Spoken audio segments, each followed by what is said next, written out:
Our next coach is Rae Finley from the University of Florida. Kelly is beginning her 5th year as the head coach in women's basketball at the University of Florida. She's a Colorado State University graduate and a Minnesota native who was raised there with her 3 siblings, 2 sisters and a brother, who are often part of the crowd that you can see in the stands wearing orange and blue during Florida Gators games. Rae's led the Gators to 4 consecutive postseason appearances for the first time since 2014. Last year was the WBIT, the Women's Basketball Invitation Tournament. The semifinals and the finals last year for the WBIT were hosted at Hinkle Fieldhouse.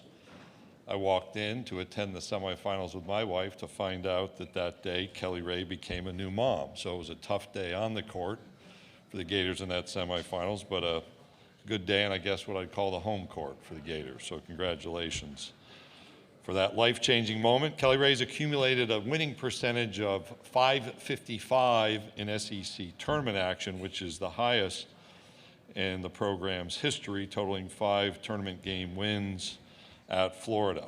Welcome to the podium, Rae Finley from the University of Florida.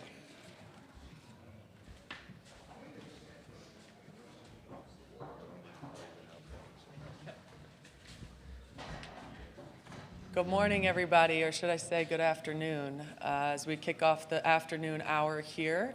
First of all, thank you all for being here and for your coverage of women's basketball in the SEC. In regards to the Gators and our team, we believe it's not only a new season ahead of us, but a new opportunity to write this next chapter the way that we feel is best suited for Florida women's basketball. We're looking forward to the season ahead.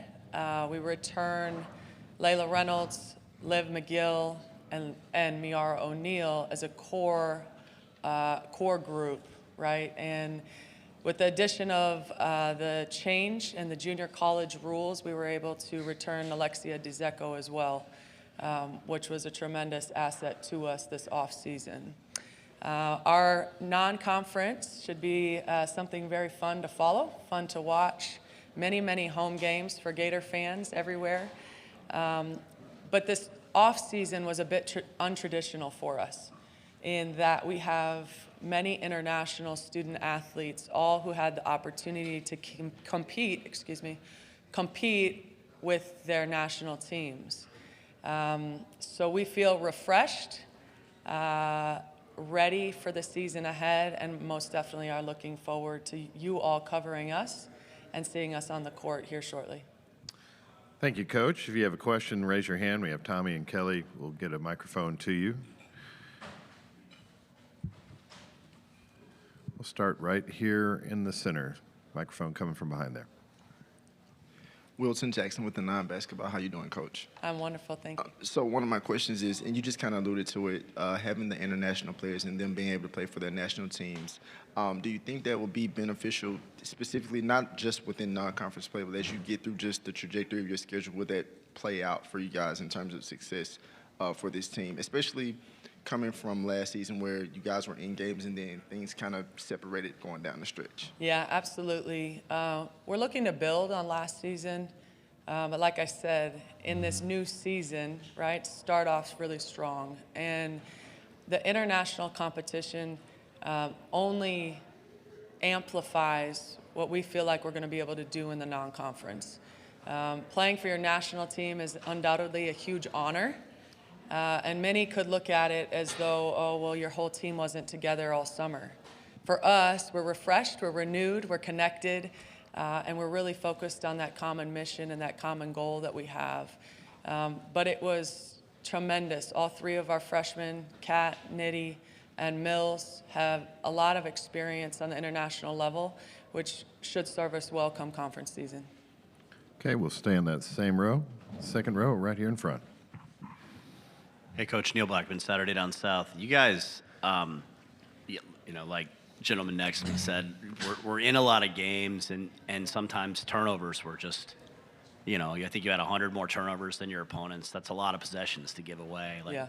What do you think about this team, even if it's something just like experience of these games, that will make that better this year. Yeah, you said it. I think experience is the greatest teacher, right? And so we have a core group of student athletes that are committed to growing and learning. And both Liv and Layla had enormous experience live in game.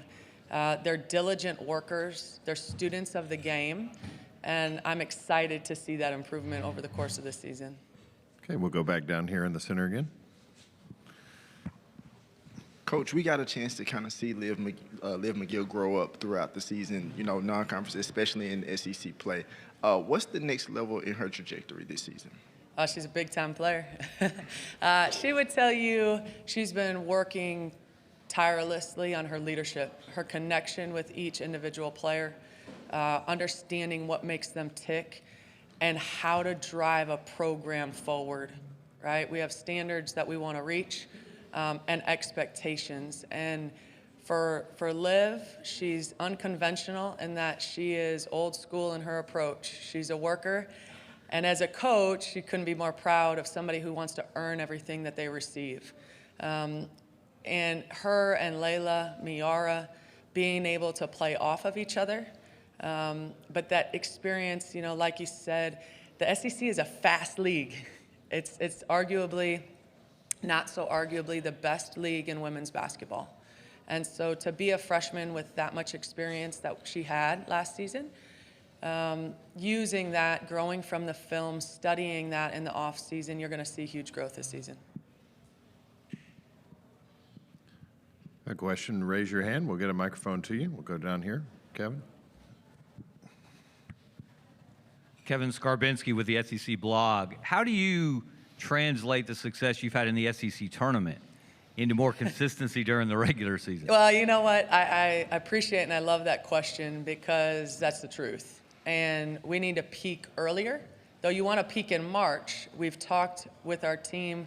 We've really evaluated this off season where we need to grow sooner as a program. And part of that is in the consistency of our players. Sometimes you have lucky breaks, sometimes you don't. We had two key contributors last season that really, Layla Reynolds, her first game back was our 5th game of the season, coming off of hip surgery. So just things like that, having consistency in our training, being able to evaluate where those gaps and holes were for us this offseason, rebounding, defense, where scoring is coming from, transition defense, ball screen defense, especially in our league, and being able to address those things earlier, have better chemistry early. And so that's been huge for us in terms of how we connect both on and off the court to elevate our play. Go back down here to Kevin. When your men's team wins the national championship, is there any extra bounce for the women's program, just shining a light on basketball at the University of Florida in general? Great question. Absolutely. Basketball is flourishing at the University of Florida for both the men and the women. The excitement is abuzz. You can hear it in Gator Nation. I'll share one story. Walter Clayton Jr. is a tremendous teammate. We share a complex. We share a facility with the men. And we practice relatively the same time. So we spend a lot of time together, both coaches and players. It's a unique environment where, many times we talk about you are the company you keep.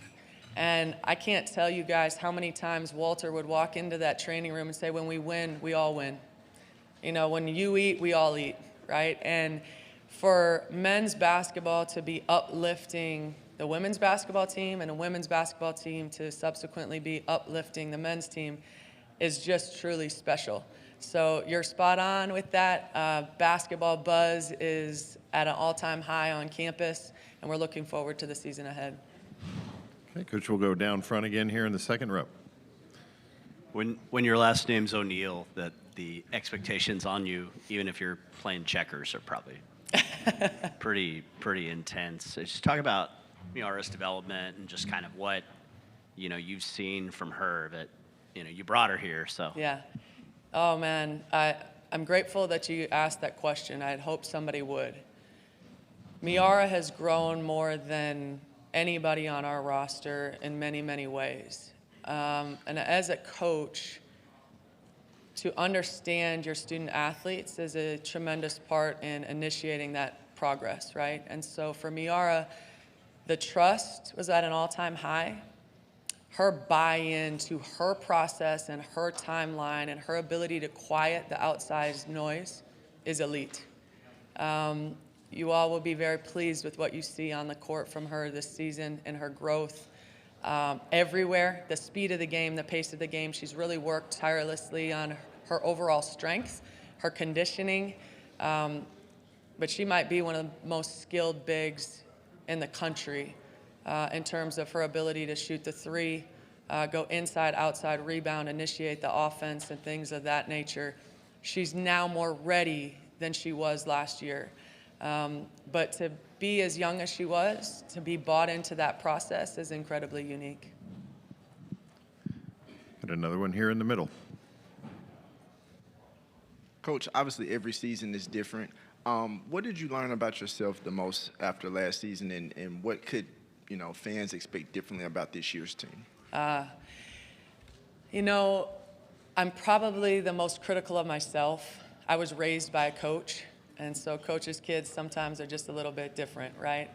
The evaluation of what we needed to do differently as a staff in order to have us prepared earlier in the season is going to be critical to our success this season.